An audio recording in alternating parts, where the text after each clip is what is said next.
Hey there, and welcome to The Explainer. Today we're diving into a massive, globally significant mystery.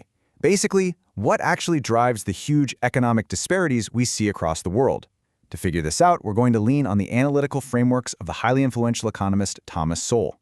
We're going to see how different systems of governance, and specifically how they handle information, end up shaping human prosperity. To kick things off, I want you to just think about this paradox for a second. Why is it that some nations prosper immensely, while others, even ones literally sitting on a gold mine of natural resources, just continue to struggle with deep poverty? It's a question that has puzzled policymakers for decades. Well, using Sowell's historical data, we're going to look at how free markets on one hand and central planners on the other attempt to answer this exact question. All right, here is our roadmap for today. 1. The wealth of nations. 2. The knowledge problem. 3. Asia, from planners to markets. 4. Africa, intervention versus reform. And 5. Assessing the global evidence. Let's jump right in. Section 1. The Wealth of Nations, Evaluating Trajectories.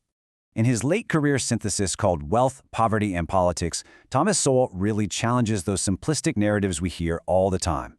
He argues you can't just pin wealth disparities entirely on exploitation or innate differences. It doesn't work that way.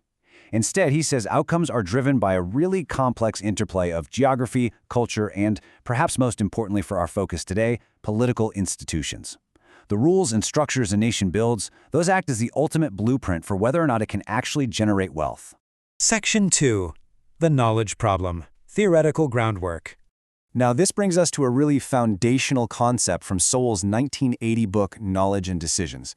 Building on the ideas of F.A. Hayek, the knowledge problem points out a simple but honestly profound truth, and that is, knowledge in society is totally fragmented, right? No single person or group of people knows everything. So decentralized market prices act kind of like a giant supercomputer. They efficiently use millions of tiny pieces of local knowledge to coordinate actions. Central planners, on the flip side, simply lack that on-the-ground real-time information you need to manage a complex economy from the top down. Just to give you a sense of the immense academic weight behind this idea, Nobel laureate Milton Friedman actually praised Knowledge and Decisions as, quote, a monumental contribution. So this idea of decentralized versus centralized decision-making, it isn't just some abstract ivory tower theory. It's absolutely crucial. It's the exact lens we're going to use today to evaluate real-world economies.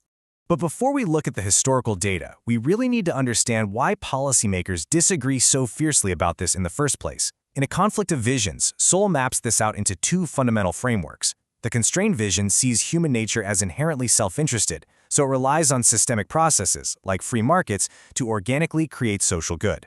On the other hand, the unconstrained vision believes human nature is perfectible, relying on enlightened planners and progressive policy to engineer a better society. Understanding this deep ideological divide helps us objectively view the global economic policies we're about to look at.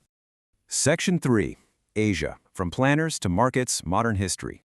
Let's trace China's stark economic pivot. Starting in 1949, China operated under a strict Maoist command economy. This was central planning in its absolute purest form, and it largely resulted in severe economic stagnation. But everything shifted in 1978. Deng Xiaoping initiated the reform and opening, essentially stepping back and letting market mechanisms take over. The result? Explosive economic growth fueled by global trade integration. The crucial takeaway here is the sheer scale of the result. We're talking about a massive 9 to 10% annual GDP growth rate sustained over 4 decades. By shifting power away from central planners and unleashing those market forces, essentially solving that knowledge problem locally, China literally lifted hundreds of millions of people out of extreme poverty.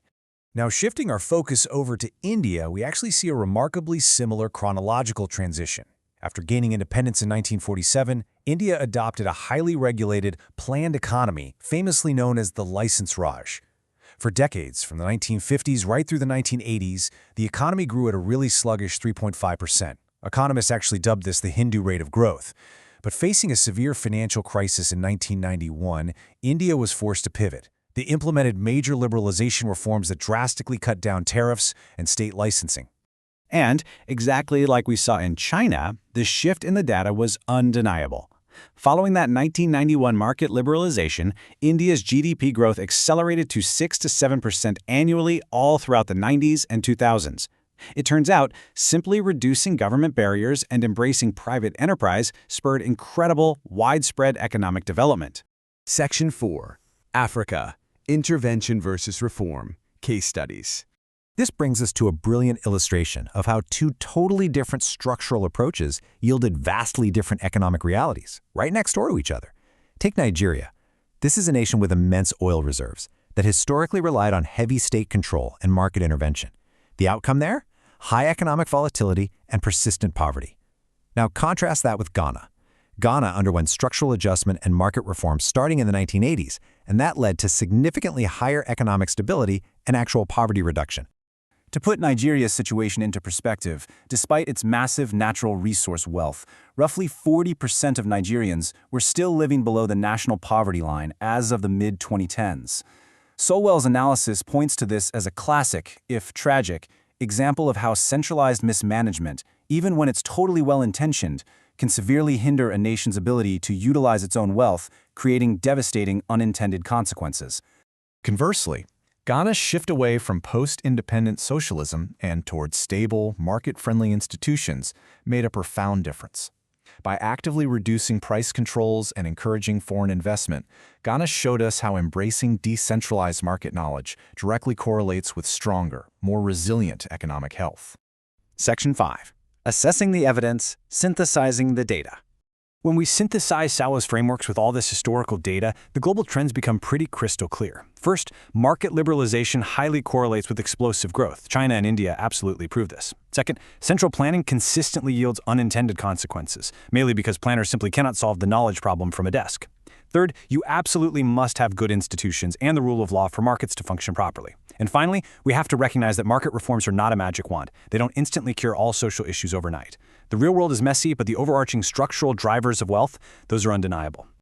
I want to leave you with a provocative thought, inspired by Sowell's book, The Quest for Cosmic Justice. Does the relentless quest for perfect economic equality risk sacrificing the very market mechanisms that historically lift nations out of poverty? It is a profound question about the fragile balance between sweeping political interventions and the proven power of decentralized markets. Thank you so much for joining me for this explainer. Keep questioning the data, keep analyzing the world around you, and I'll see you next time.